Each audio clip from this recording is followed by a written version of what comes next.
A devastating wildfire has ripped through bushland in Northern California, forcing around 4,000 residents to flee their homes. It's been described as the biggest blaze to hit the state this year and is thought to have been started deliberately. Our correspondent Duncan Kennedy has more.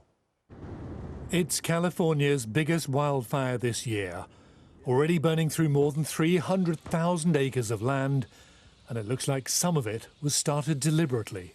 A lot of our crews are what's doing called prepping, basically getting out ahead of the fire, finding those structures, communities, making sure those areas are more survivable should the fire go through.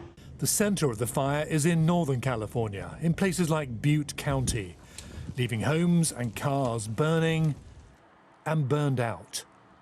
The same county was hit by another fire in 2018 that killed 80 people. In your house down there too? And even when vehicles can move around in this cauldron of flames and smoke, the very sides of the roads are themselves on fire. In Chico, Brian is now sleeping out in the open, just his dog rescued from the inferno. Right about the time I go out the door, I got 2 city PD officers at the door telling me I needed to get out. And, well, I packed up what I could pack up in the car, me and the dog, and I got out. Sherry made sure she got out with all of her 12 dogs, her most precious companions, amid the other physical loss. As long as I have the dogs and they're safe, I don't really care about many material things, you know.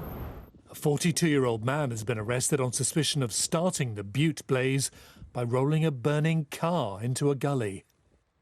It's already too late for many properties. Here, just the brick chimney is left standing. Elsewhere, rows of homes are evacuated, their owners in shelters. I want to go home right now, but those things can be replaced. Lives can't, pets can't, you know what I mean? That structure will be replaced eventually.